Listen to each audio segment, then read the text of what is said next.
topik malam hari ini yaitu mutiara yang hilang.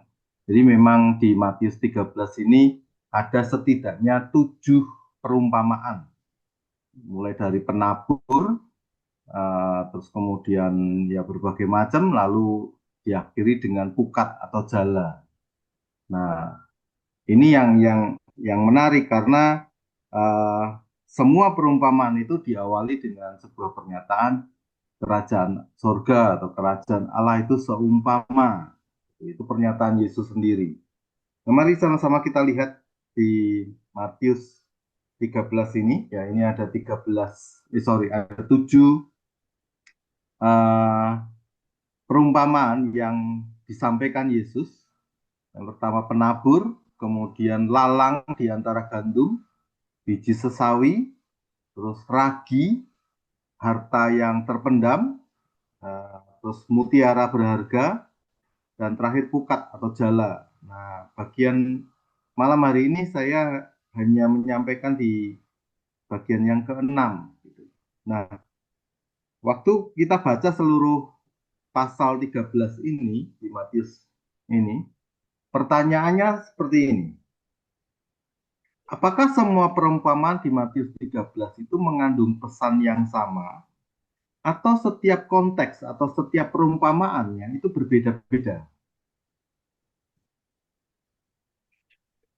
Nah, ini yang butuh kejelian, butuh perenungan, butuh pemikiran yang kalau boleh dikatakan jernih, karena memang jujur saja ketika kita membaca perumpamaan-perumpamaan itu seringkali melibatkan pemikiran kita secara manusia, terus kemudian lebih banyak karena perumpamaan itu kejadian sehari-hari gitu, lebih banyak kita menafsirkan dengan asumsi yang natural atau asumsi yang sehari-hari saja gitu tanpa kita memahami makna yang lebih dalam dari hal itu. Nah, waktu kita pelajari ternyata di di semua perumpamaan itu tidak berbicara hal yang sama. Maksudnya tidak dengan konteks yang sama, tapi dalam dalam subjek yang sama yaitu tentang kerajaan Allah. Jadi semuanya bicara soal kerajaan Allah, cuma sudut pandangnya berbeda-beda. Gitu. Nah, dari sudut pandang yang berbeda inilah mestinya kita uh, mundur sedikit gitu, mundur sedikit dengan membagi menjadi dua porsi tafsiran gitu. Pertama adalah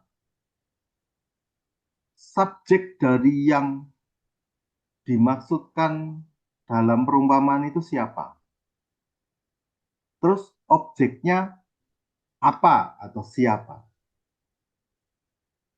Nah, kalau kita ketemu dengan dua posisi itu, kita akan mengerti bagaimana setiap perumpamaan itu punya dinamika yang sebenarnya menarik, tetapi bisa saja keluar dari pemikiran-pemikiran yang selama ini kita lihat. Contoh, saya kasih contoh saja. Ketika kita bicara soal penabur ya, yang Matius 13 yang pertama, yang sering kali muncul dan sering kali dikhotbahkan soal penabur adalah soal tanahnya, karena ada empat sisi tanah. Ada tanah yang berbatu-batu, ada tanah yang di pinggir jalan, ada tanah yang subur, ada yang tanah yang penuh dengan semak-semak. Tetapi kita tidak pernah berpikir soal si penaburnya. Subjeknya itu si penabur. Tapi yang lebih kita pikirkan soal tanahnya. Dan tanah itu sering ditafsirkan itu kita gitu. Coba pikirkan dari sudut pandang si penabur, subjeknya. Pernah berpikir nggak penabur itu dengan sengaja menyebarkan benihnya itu ke tempat-tempat yang tidak potensial untuk benihnya tumbuh? Kan tidak. Cuma seringkali kita hanya berpikir bahwa oh Tuhan itu karena baik ya dia naburin semua orang gitu kan. Ya betul itu keadilan Tuhan artinya. menaburkan ke semuanya. Tetapi kalau kita benar-benar tahu kalau Tuhan yang baik itu seperti apa, ya dia pasti akan memastikan dia akan menabur ke tempat yang pasti tumbuh. Gitu. Nah, fenomena yang terjadi sama diri kita, dinamika kehidupan kita ya bisa seperti batu-batuan, bisa seperti semak, bisa seperti yang lain-lain. Itu tidak apa ya, tidak bisa mengubahkan niat penaburnya. Dia punya benih yang baik, dia punya niat untuk menaburkan, dia memastikan menabur bagaimanapun keadaanmu, bagaimanapun keadaan tanah itu, dia akan memastikan tanah itu menjadi subur. Nah, itu kinerja dari penabur. Dan sudut pandang itu saya jarang sekali temui tafsiran yang modelnya seperti itu. Kita itu kayak tanah yang ya nggak bisa apa-apa aja gitu.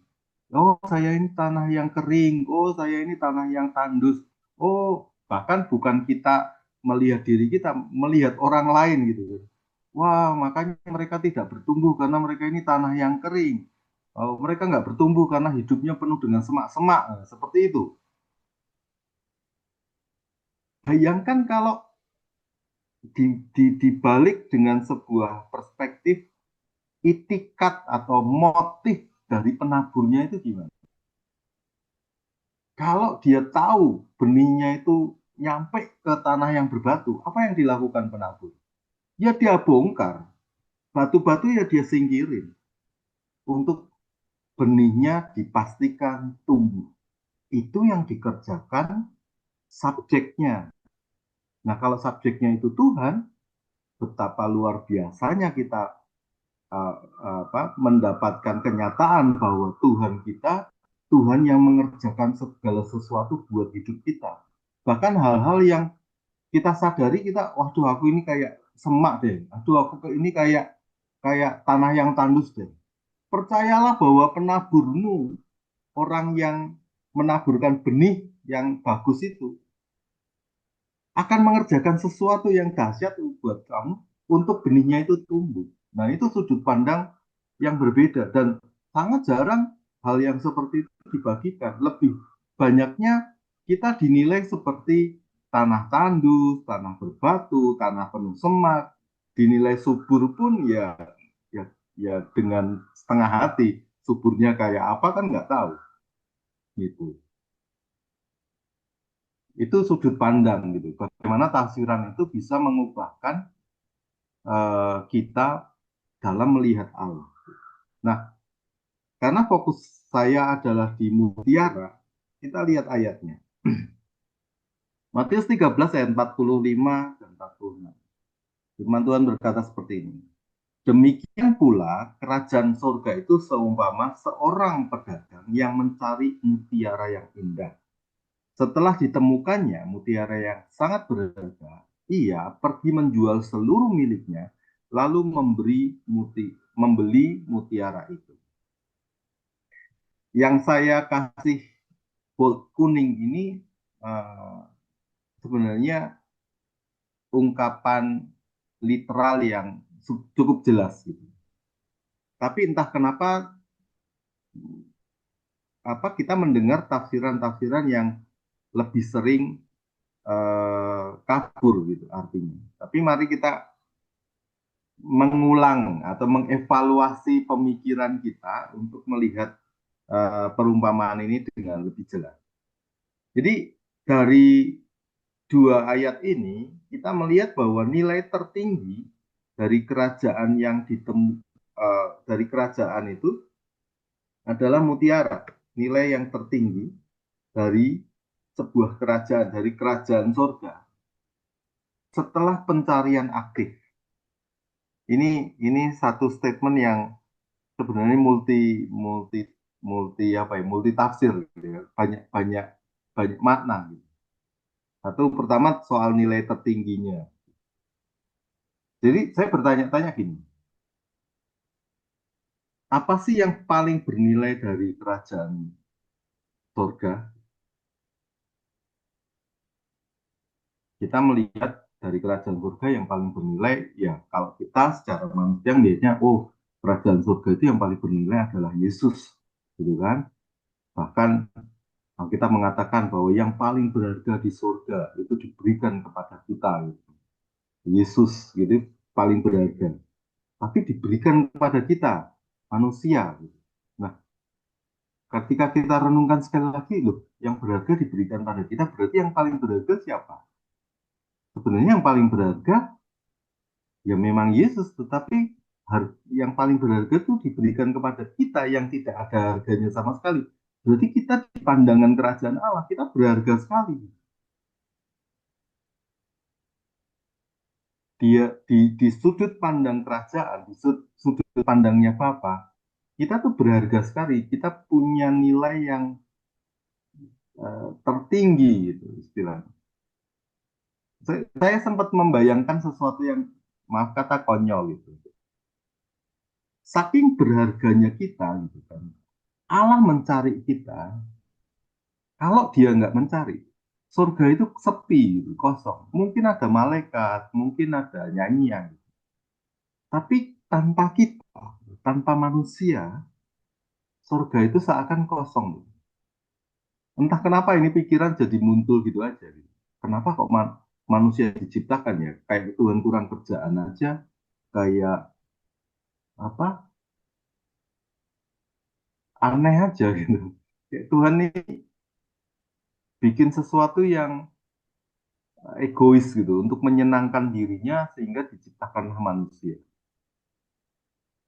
Nah, begitu manusia jatuh dalam dosa, Tuhannya kelabaan gitu. Tuhannya kayak kesannya kehilangan sesuatu yang berharga.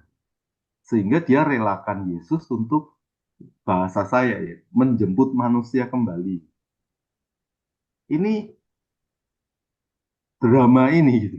Skenario ini bukan skenario yang umum yang ada di mindsetnya orang beragama. Ini diajarkan atau menjadi doktrin teologialnya Kristen. Allah yang mencari manusia. Kenapa? Kayak kesannya Allah kehilangan sama manusia. Nah, yang sering kita dengar balik. Yang sering kita dengar malah kita seakan kehilangan Allah. Kita nggak punya Allah. Gitu. Kita nggak punya Tuhan. Gitu. Itu yang sering kita dengar. Sehingga yang kita dengar pesan-pesannya adalah carilah Tuhan. Kejar dia. Harapkan dia. Gitu. Terus apa ya? Lakukan apa yang menyenangkan hati Tuhan. Jadi itu terus-terusan yang kita dengar.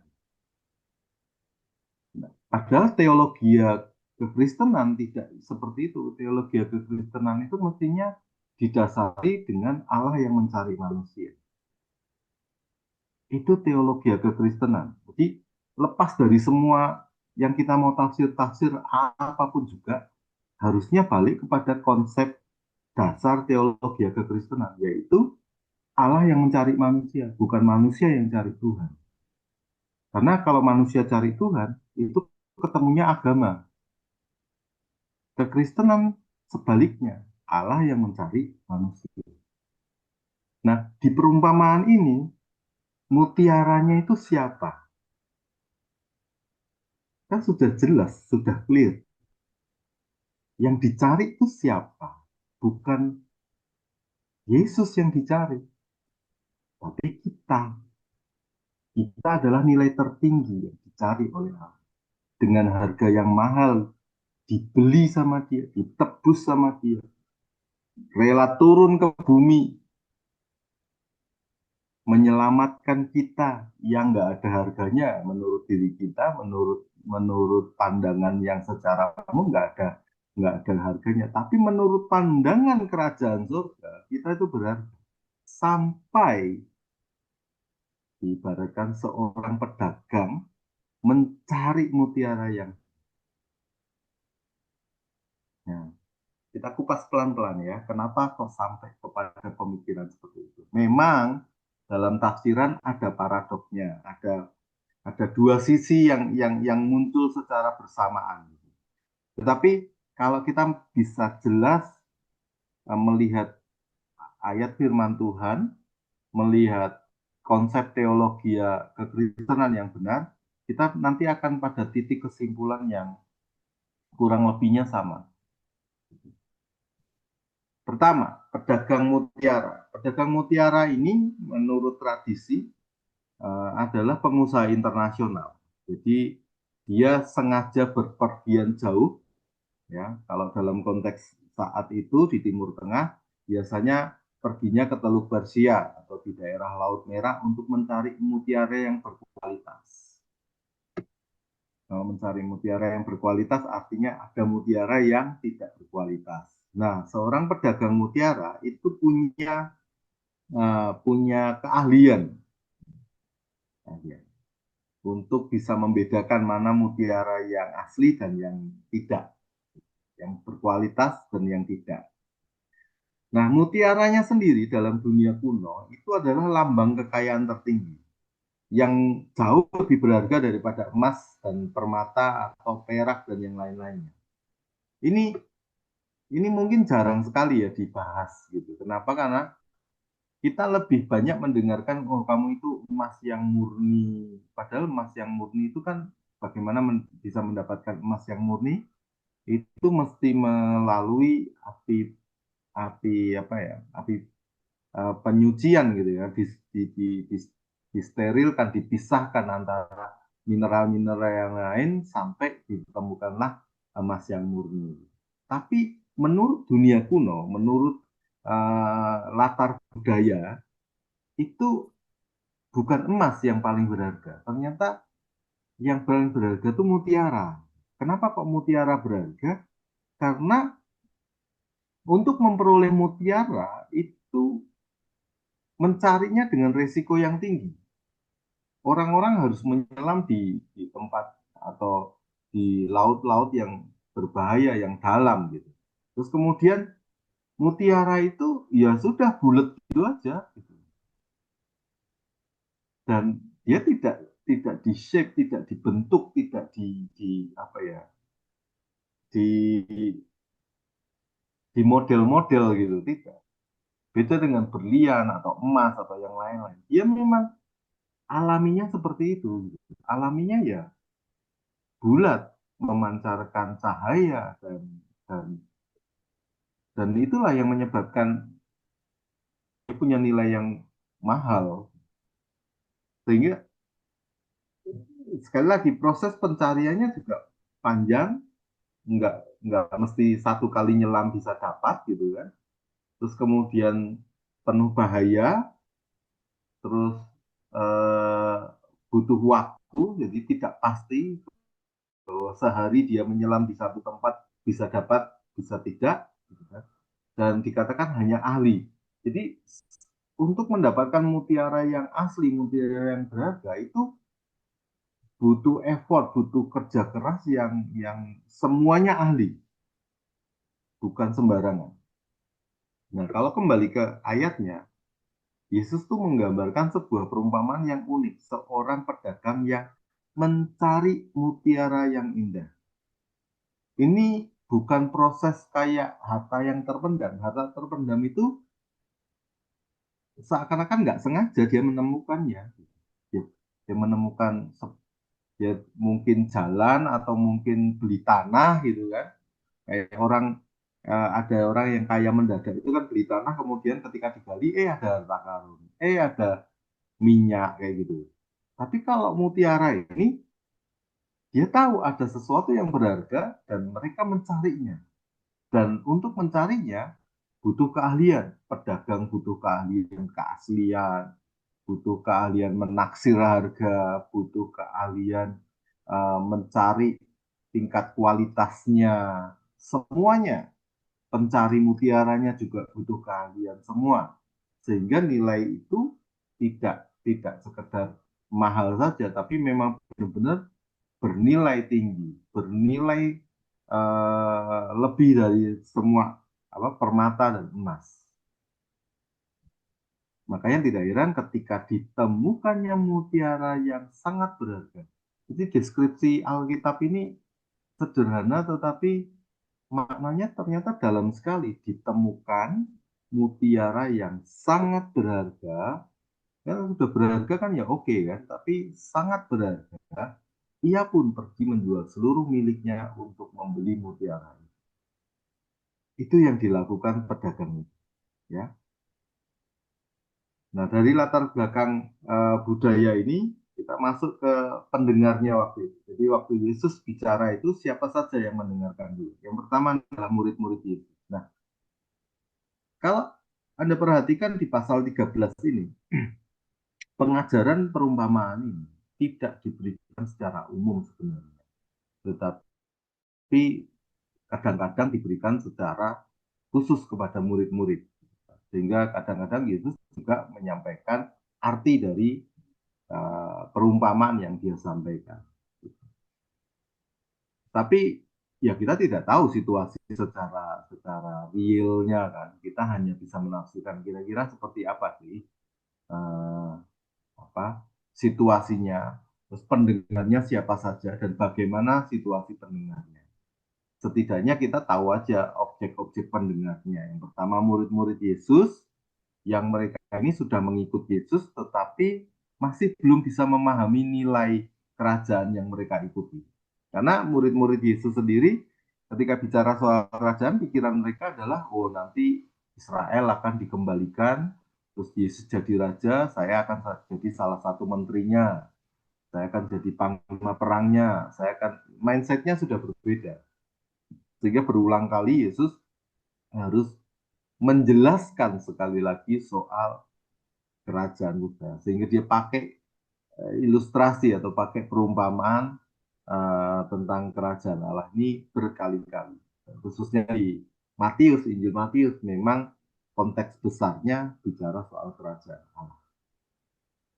Yang kedua, kira-kira audiennya siapa? Ada orang banyak yang ada di pantai atau di sekitaran tepi Galilea saat itu ada orang-orang Yahudi biasa, ada pemuka agama, ada orang-orang yang mencari kebenaran mungkin, dan pasti ada orang-orang sakit. Jadi multidimensi gitu. Ada banyak orang dengan berbagai macam kepentingan, berbagai macam latar belakang, berbagai macam latar budaya, semua sedang terpusat sama pengajaran Yesus. Mungkin waktu itu Yesus kayak artis gitu, dikumpulin banyak orang gitu. Dan mereka sedang mendengarkan Yesus berbicara soal perumpamaan yang dia sampaikan. Dan salah satunya adalah perumpamaan tentang mutiara. Nah, banyak orang mencari ini yang seringkali menjebak penafsiran kita. Kenapa? Karena uh, konteks budaya pada saat itu tuh seorang guru itu tidak mencari murid, tetapi murid yang benar-benar nempel sama gurunya, ngejar gurunya. Jadi ada banyak guru pada saat itu, dan Yesus adalah salah satu guru yang ada di zaman itu. Dan murid-murid nyari dia, bahkan pernah kalau Bapak Ibu baca, ada orang yang sengaja nyebrang Danau Galilea dari kota-kota lain datang untuk mencari Yesus. Nggak tahu mencari untuk kepentingan apa, ya bisa macam-macam. Ada yang pengen disembuhkan, ada yang pengen dengerin Yesus, ada yang pengen mencari kebenaran gitu, pengen apa nanti kalau Yesus beneran jadi raja gitu kan, wah siapa tahu mereka deket-deket situ bisa dapat apa koneksi gitu. Ya banyak kepentingan yang terjadi gitu. Nah, kata mencari inilah yang menjadi distorsi atau menjadi teralihkan sehingga kita berpikir bahwa pedagang itu akhirnya kita pikir, oh saya yang mencari kerajaan surga, saya yang mencari Tuhan, saya yang mencari uh, kehidupan kekal gitu kan, saya yang mencari gitu, saya mencari Yesus gitu. Ya, orang boleh menafsirkan seperti itu, tetapi nanti lihat ada sebuah fakta yang Paulus katakan dan itu membuat kita tersadar bahwa orang mencari itu kan berdasarkan imajinasinya. Kita semua manusia secara umum mencari Tuhan itu berdasarkan imajinasi kita. Kalau imajinasi kita konform terhadap sesuatu sosok, satu ide, satu pemikiran, satu konsep, berarti kita tuh sebenarnya tidak mencari kebenaran, tapi mencari yang kita sudah punya asumsinya. Dalam dalam makanya kan apa? Dalam filsafat dikatakan bahwa Tuhan itu adalah imajinasimu. Saking mentoknya kamu nggak cari, nggak tahu tentang kebenaran, ya akhirnya kamu wujudkan atau nyatakan dalam dalam nama Tuhan. Semua manusia gitu. Kita itu mencari sosok, mencari imajinasi kita, mencari bayang-bayang kita, mulai dari zamannya animisme, dinamisme gitu ya. Begitu gunung meletus ini mereka pikir, wah ini gunung ini kalau meletus bisa nimpa saya, wah ini harus didamaikan ini. Nah, mereka mikir bahwa itulah Tuhan. Lihat pohon yang besar, mereka pikir, wah ini pohon ini memberi saya kehidupan, membuat saya teduh, membuat saya tenang, memberikan saya buahnya bisa saya makan, kayunya bisa saya pakai buat rumah. Ya ini Tuhan buat saya gitu. Jadi konfirmnya di otak manusia secara secara bawah sadarnya, secara psikologinya itu manusia mencari Tuhan dalam bentuk-bentuk seperti itu yang pada akhirnya dari animisme, dari yang roh-roh gitu, mereka menjadi ke dinamisme, bentuk-bentuk gitu. Ada yang dalam bentuk pohon, bentuk batu, bentuk patung, bentuk lilin, bentuk api, bentuk apa saja, bahkan yang modern itu bentuk UFO, ya kan? UFO itu Tuhan gitu. Alien itu Tuhan itu alien gitu. Nah, itu imajinasi manusia. Jadi kalau kata mencari digunakan dalam tafsiran dan sudut pandangnya dari manusia mencari Tuhan, itu pasti akan tersesat. Karena manusia masing-masing punya pencariannya sendiri-sendiri. Yang katanya mencari kebenaran, kebenaran ujungnya adalah kebenarannya sendiri. Pikirkan baik-baik. Semua orang yang berkata, saya mencari kebenaran. Tetapi pada ujungnya, kebenarannya adalah kebenarannya sendiri. Atau setidaknya, kebenaran yang dia sudah punya asumsi, hanya butuh konfirmasi. Dia sudah punya kira-kira kebenaran kayak gini. Dilalah ketemu yang kira-kiranya. Nah, bener kan? Jadi akhirnya cocok logi gitu. Bahasa sekarang kan kayak gitu.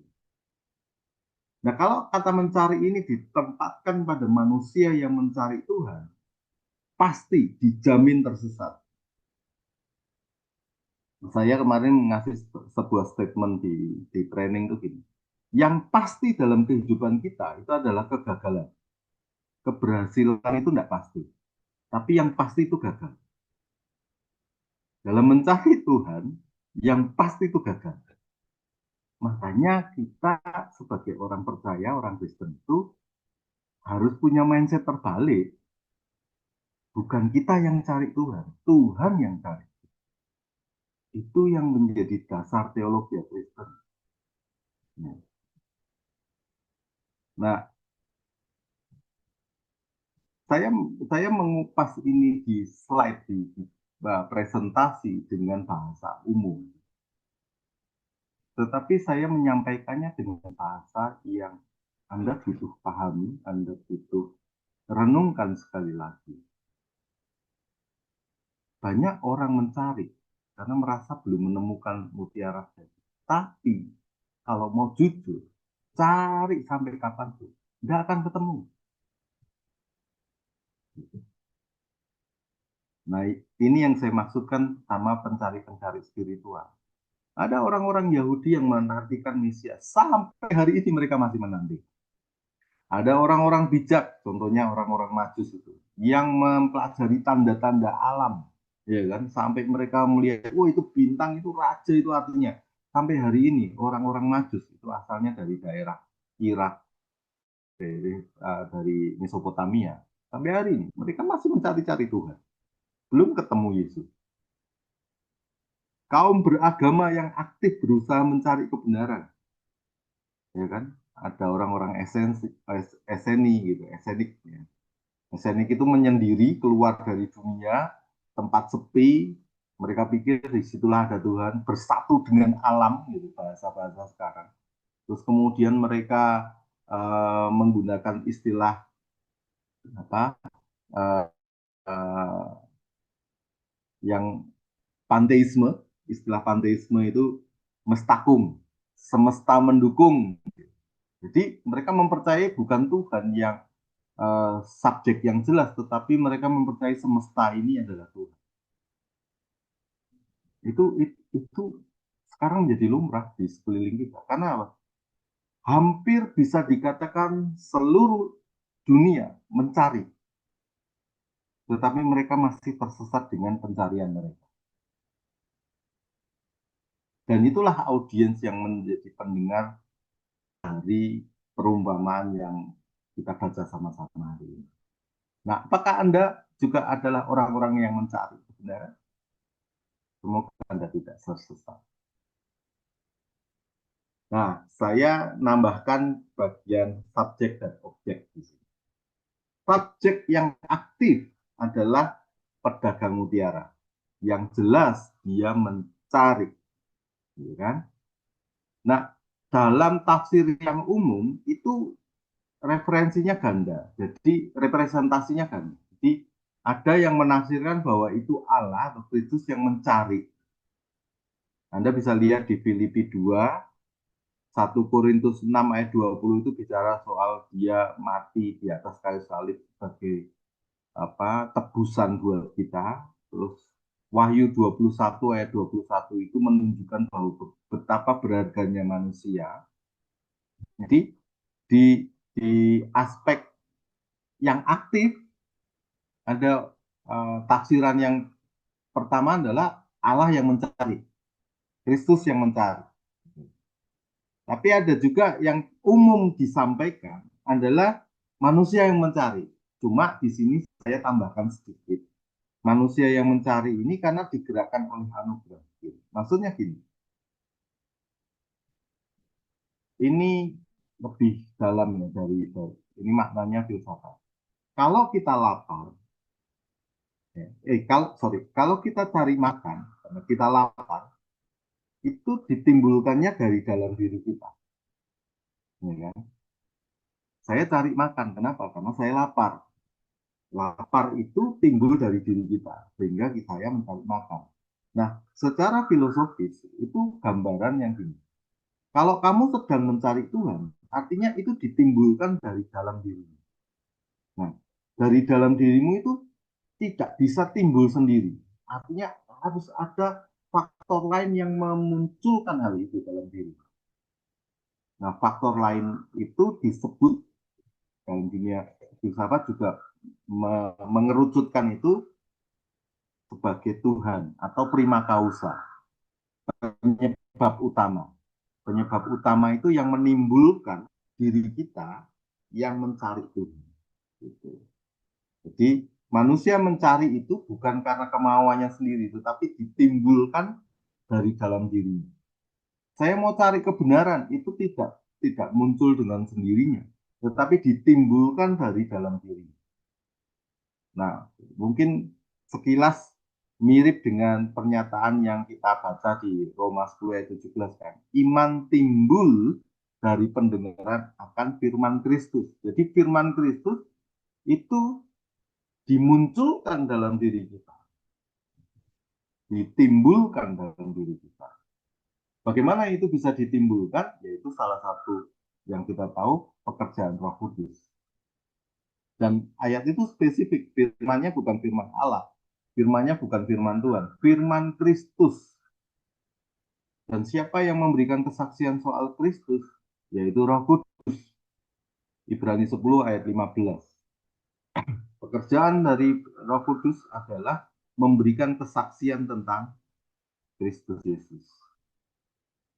Jadi itu ditimbulkan di dalam diri kita untuk mencari Kristus. Ya, ini bagian ini filosofis, makanya saya tambahkan.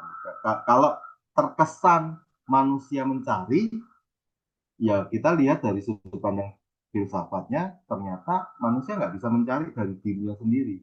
Manusia mencari karena ada yang menyebabkan, ada yang menimbulkannya, itu muncul dalam diri. Sama seperti saya mencari makan, itu ada penyebabnya. Penyebabnya adalah saya lapar. Lapar itu timbul dari dalam diri saya. Itu. Nah, yang kedua, kalau subjek aktifnya adalah pedagang mutiara, maka objek aktifnya adalah mutiara itu, mutiara yang indah. Nah, tafsiran dari uh, Matius 13, bahkan kalau kita kerucutkan sedikit tentang harta terpendam dan mutiara, itu saya baca setidaknya ada 4 tafsiran, ada 4 orang yang khotbah dengan model tafsirannya. Yang pertama, yang berharga, harta terpendam atau mutiara yang indah itu adalah kerajaan surga. Jadi orang mencari kerajaan surga. Itu khotbahnya ada yang seperti itu. Yang kedua, mereka menafsirkan itu Injil. Injil. Nah, yang ketiga, itu tentang Kristus sendiri. Jadi mereka mencari Kristus. Yang keempat, saya baru lihat dari YouTube, itu Pak Ivan dari Gereja Bethesda, itu sharing bahwa mutiara yang indah harta terpendam itu adalah Israel. Ini tafsiran 4 loh. Ada 4 tafsiran. Tapi jarang orang berkata yang berharga itu adalah kita. Padahal kita sering berkata bahwa kamu itu berharga dan mulia di hadapan Allah. Kamu itu diciptakan Tuhan pakai tangannya. Kamu itu dijalin gitu. Buah buah pinggangmu dijalin sama Tuhan. Itu menggambarkan betapa berharganya manusia. Ketika manusia jatuh dalam dosa, yang inisiatif pertama kali mencari di taman itu Tuhan. Kayak Tuhan nggak tahu aja. Tuhan kan maha tahu. Tapi kenapa dia teriak, Adam, Adam, di manakah engkau? Seakan-akan Tuhan itu apa ya? Kayak nggak lihat gitu. Benar-benar nyari. Padahal Adam dan Hawa cuma sembunyi di semak-semak gitu aja. Masa Tuhan nggak tahu? Tapi kenapa ada pernyataan Adam, di manakah engkau? Dari awal itu kita sebenarnya sudah dapat glimpse, sudah dapat apa ya, kode bahwa memang kita itu berharga di hadapan Tuhan. Mutiara berharga itu bukan kerajaan, bukan Injil, bukan Kristus, bukan juga soal Israel, tapi kita. Tapi itu jarang disampaikan. Coba pikirkan sekali lagi. Secara konteks umumnya teologi Kristen itu apa? Terus secara spesifik teologi Kristen itu apa? Sehingga kita akan semakin lihat perumpamaan ini lebih jelas. Oke, saya akan bacakan beberapa tafsirannya. Tafsiran pertama, kerajaan Allah itu sebagai mutiara. Ini yang saya tadi kasih ya. Ya, enggak kerajaan Allah aja. Kerajaan Allah, Injil, Yesus, Israel. Itu perspektifnya dari manusia. Manusia yang mencari Tuhan. Manusia yang mencari kerajaan Allah. Manusia yang mencari Yesus. Manusia yang merasa bahwa sebagai bangsa pilihan. Makanya dianggap menjadi berharga. Ya kan? Israel sendiri kan berkata bahwa kami ini umat pilihan, gitu kan. Kami ini dibedakan dari bangsa-bangsa yang lain. Itu kan mereka menganggap dirinya berharga, berharga itu sebagai mutiara. Nah, jangan kaget. Saya cari tokoh-tokohnya itu tokoh-tokoh yang terkenal, Agustinus, Santo Agustinus, gitu kan, pendiri teologi Kristen juga salah satunya. John Calvin, Calvinis, terus banyak komentator-komentator reformasi. Ya, mereka menafsirkan ini. Jadi intinya adalah manusia mencari kerajaan. Nah, ada ayat-ayat pendukungnya dan mereka jelas mengutamakan kerajaan Allah di atas segalanya. Ingat kan Matius 6 ayat 33, carilah dulu kerajaan Allah, maka semuanya akan ditambahkan kepadamu. Itu jadi jargon kuncinya, ayat kunci supaya manusia mencari. Sebenarnya kalau kalau kita mau jujur, balik lagi saya tanya, carilah kerajaan Allah. Carinya itu piye? Gimana cara mencarinya? Bagaimana bentuk kerajaan Allah itu seperti apa? Atau mungkin nilai kerajaan Allah itu ukurannya seperti apa? Bagaimana orang bisa mencari dan mendapatkan kerajaan Allah? Semuanya kan relatif, nggak pasti. Kenapa nggak pernah dibalik? Allah yang mencari kita itu pasti loh. Kita yang nggak berharga, kita yang lari, kita yang sesat, kita yang nggak setia, kita yang kabur-kabur, kita yang nggak taat, kita yang jelek, yang segalanya dicari oleh Allah. Dan itu pasti, Allah pasti dapat kita. Pasti bisa mendapatkan kita. Kalau dibalik, kita nggak dapatkan Allah. Kita mencari kayak gimana pun nggak dapat. Makanya pernyataan Allah pertama, Adam, di manakah engkau? Hai manusia, di manakah engkau?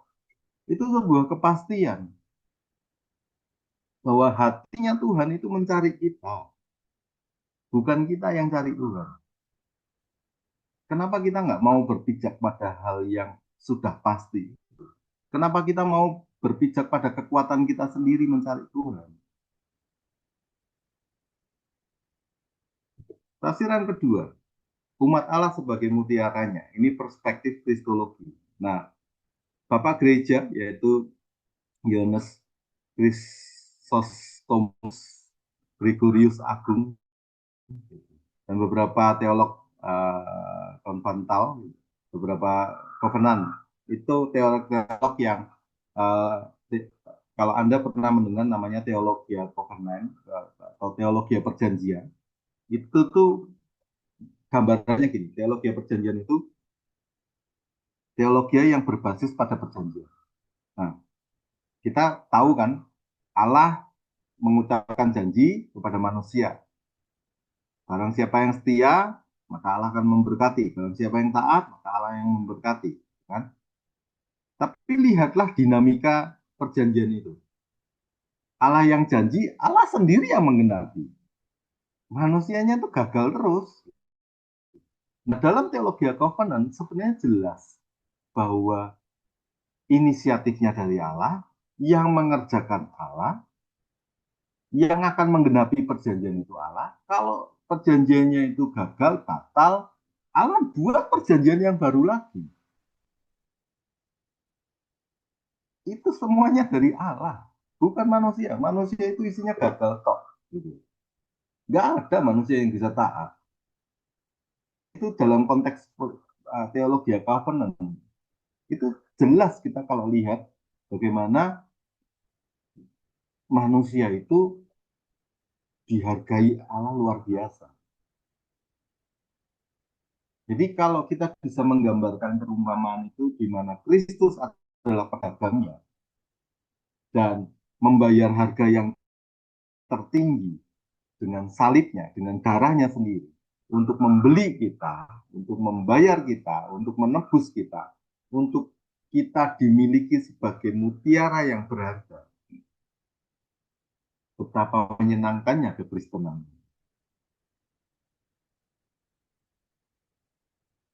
Harusnya kita lebih banyak mendengar itu. Dalam teologi kekristenan kita, mestinya mimbar-mimbar kita dipenuhi dengan berita Allah yang mencari manusia. Jadi itu bicara soal anugerah Allah yang aktif dalam mencari dan menebus. Nah, ada tafsiran yang menggabungkan. Ini tafsiran-tafsiran modern. John Piper itu salah satu reformer, orang-orang orang reform yang modern ya, masih hidup. Terus D. E. Carson juga itu orang reform. Jadi mereka menggabungkan dua itu, menggabungkan antara Allah mencari manusia dan kemudian manusia meresponinya. Jadi intinya manusia itu mencari karena lebih dulu dicari dan ditarik oleh Allah. Jadi ada ayat-ayatnya. Jadi gambarannya adalah sinergi. Oh, kata sinergi ini atau kata simbiosis ini gitu kan, sinergi lah lebih tepatnya. Ini hanya dimunculkan sebagai apa ya, pengalih karena memang pada dasarnya manusia itu suka berkontribusi, suka terlibat. Gitu. Kalau nggak melakukan apa-apa atas anugerah Tuhan, ngerasanya nggak berharga. Kalau nggak bisa mengerjakan sesuatu yang menyenangkan hati Tuhan, gitu bahasanya, itu kesannya ya nggak kayak nggak berharga aja. Gitu. Nah, manusia itu memang sudah kehilangan kemuliaan, memang sudah kehilangan rasa berharganya, maka manusia seringkali menciptakan ini dan menciptakan rasa ingin terlibat sehingga dia setidaknya ya pantaslah saya mendapatkan kerajaan surga, wong saya sudah pelayanan. Pantaslah saya mendapatkan kerajaan Allah, wong saya sudah memenangkan jiwa-jiwa. Ya pantaslah saya mendapatkan berkat Tuhan, wong saya sudah membayar perpuluhan. Nah, hal-hal yang kayak gitu itu lumrah di kehidupan manusia. Sehingga muncullah teologi sinergis. Padahal teologi sinergis ini jujur saja itu menolak esensi dari teologi Kristen yang sejati. Dan teologi Kristen yang sejati itu tidak ada seorang pun yang mencari Allah. Lihat Roma 3 ayat 11. Saya bacakannya Roma 3 ayat 11. Ini pernyataan Paulus yang sangat tegas. Roma 3 ayat 11.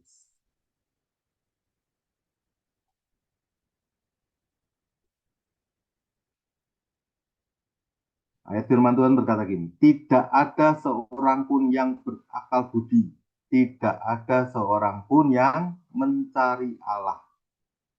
Nah, 12-nya dibilang ini, semua orang telah menyeleweng, mereka semua tidak berguna, tidak ada yang berbuat baik, seorang pun tidak.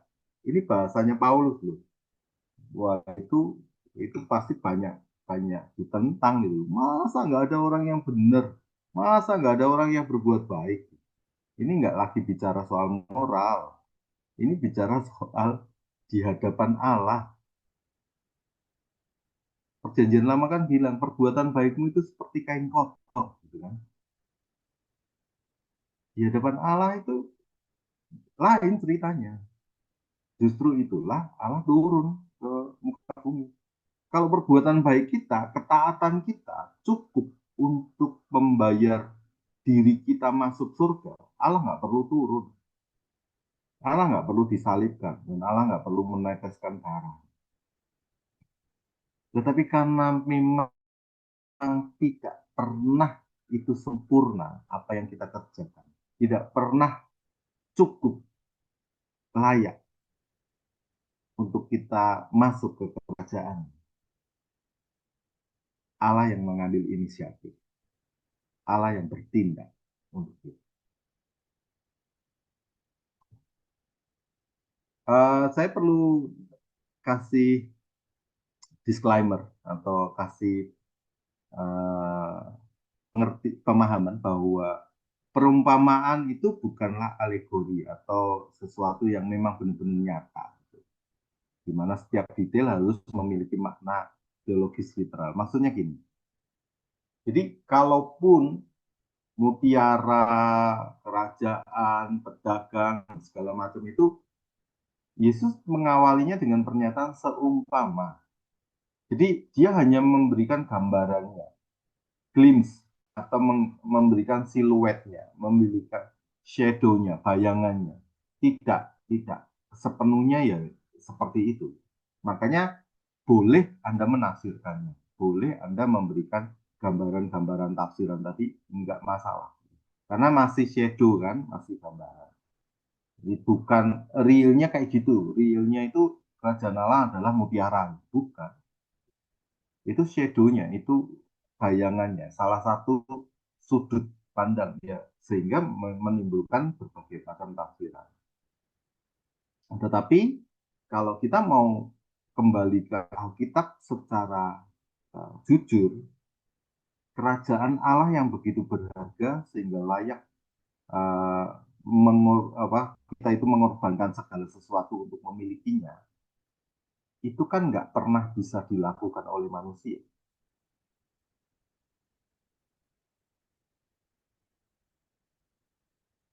Yang bisa mengerjakan itu hanya Tuhan. Kenapa? Yang memiliki alam semesta Tuhan, yang memiliki surga Tuhan, yang memiliki hidup kita Tuhan. Dan untuk mencapai atau mendapatkan kita, dia merelakan itu semua. Dari Allah menjadi manusia, yang salah paham aja banyak dari ya, pikirannya kita menyembah manusia. Bayangin, inisiatifnya Tuhan saja itu disalahpahami. Kenapa? Karena manusia pengen cari jalannya sendiri. Wah, model kayak gitu nggak bisa itu. Kita harus berjuang untuk mendapatkannya. Kita harus membela mati-matian, kita harus taat, kita harus ikuti perintahnya. Padahal kita gagal. Gitu. Mau ikuti yang mana? Mau taat yang mana? Mau berjuang yang kayak apa? Sampai kita mencucurkan darah dan air mata pun, kita nggak akan bisa mendapati surga.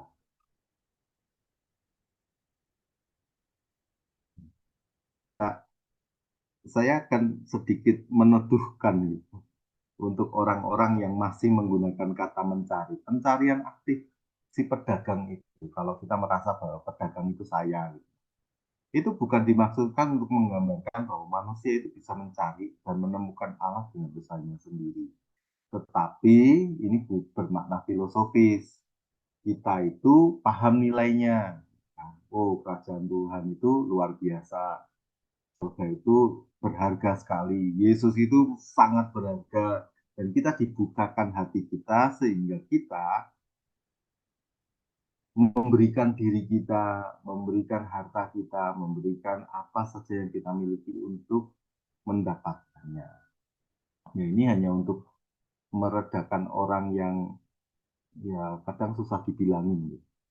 Oke lah, kamu mau mau kayak gitu silahkan. Lakukanlah, tapi sadari bahwa ketika kamu melakukannya, itu karena kamu sudah dibukakan, kamu melihat nilai yang berharga tentang Yesus. Kamu melihat nilai yang berharga soal surga. Kamu melihat nilai yang berharga soal kerajaan Allah. Kamu melihat bahwa apa pencarianmu itu jawabannya itu. Jawabannya surga, jawabannya kerajaan Allah, jawabannya Yesus. Semua manusia kan mencari. Nah, itu ujungnya pencarian. Ya, silakan, nggak apa-apa. Kamu mencarinya. Karena ingat, kamu mencari karena ditimbulkan dari dalam. Dianugerahkan kepadamu supaya kamu bisa mencari. Kalau itu tidak dianugerahkan kepadamu, seberapa kuatnya kamu mencari, kamu pasti tersesat. Ya, ini untuk orang-orang yang masih ngomong, saya mencari kerajaan Tuhan, saya mencari Yesus, saya mencari, mencari, dan mencari. Ya, silahkan. Tapi mindsetnya sedikit digeser.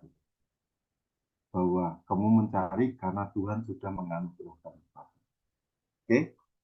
Nah, terakhir kesimpulannya, sebenarnya sudah dari tadi kesimpulannya. Kesimpulannya bahwa kita tahu memang terjadi paradoks gitu kan, ada dua versi gitu.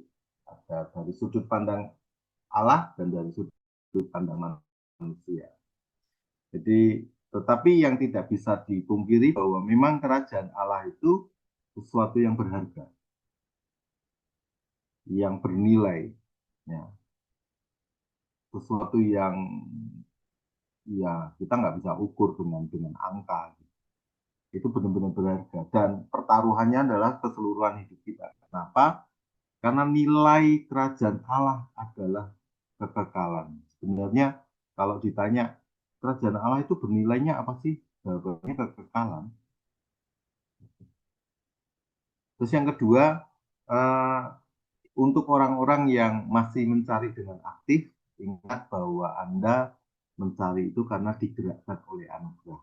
Jadi secara subjektif, secara personal, pengalaman-pengalaman Anda dalam mencari kebenaran, oh saya akhirnya menemukan Yesus gitu. Ingat bahwa sampai pada titik itu diawali oleh anugerah. Dan makanya ada pernyataan from grace to grace atau dari kasih karunia ke kasih karunia, dari glory ke glory, dari kemuliaan ke kemuliaan. Tidak ada dari zero to hero, itu tidak ada di Alkitab, enggak. Dari nothing to something, tidak ada di Alkitab. Di Alkitab itu prinsipnya dari anugerah, dari dia, untuk dia, bagi dia. Itu kan Alkitab itu seperti itu. Nah, mungkin filsafat-filsafat dunia ini yang sudah berhasil. Sekali lagi, endingnya adalah ketika Kristus menjadi pusat, ya, dan dia yang punya inisiatif sebagai pedagang yang mencari mutiara itu yang adalah kita, sadari bahwa kita begitu berat di mata Tuhan. Sadari betapa kita itu diingini Tuhan begitu rupa. Kitanya mungkin lari-lari lah, tetapi Tuhan nggak akan apa ya berhenti untuk mengejar kita. Kita mungkin bisa bilang, udahlah kalau memang Tuhan yang ngejar saya, ya sudah, saya yang kayak gini-gini aja gitu. Nah nanti ketika Anda bersentuhan dengan yang ilahi, ketika Anda bersentuhan dengan Kristus, Anda tidak akan sama lagi. Ya mungkin saat ini kita berkata bahwa ya kayak saya kayak gini-gini aja sih, nggak masalah gitu kan. Kan toh Tuhan yang nyari saya gitu. Ya mungkin itu Anda belum bersentuhan dengan yang ilahi. Karena orang-orang yang bersentuhan dengan ilahi itu tidak akan sama lagi. Ketika Anda bersentuhan dengan air, Anda tidak akan sama lagi. Anda merasa segar. Gitu. Ketika Anda bersentuhan dengan api, Anda tidak akan sama lagi. Anda merasakan panas. Ketika Anda bersentuhan dengan kekudusan, dengan kesucian, dengan yang ilahi, Anda tidak akan sama lagi. Ketika Anda bersentuhan dengan kebenaran, Anda tidak akan sama lagi. Karena itu tidak timbul dari diri kita. Tetapi itu yang akan mengubahkan diri kita. Sekian apa yang saya bisa berikan pada semuanya dengan Yesus memberkati.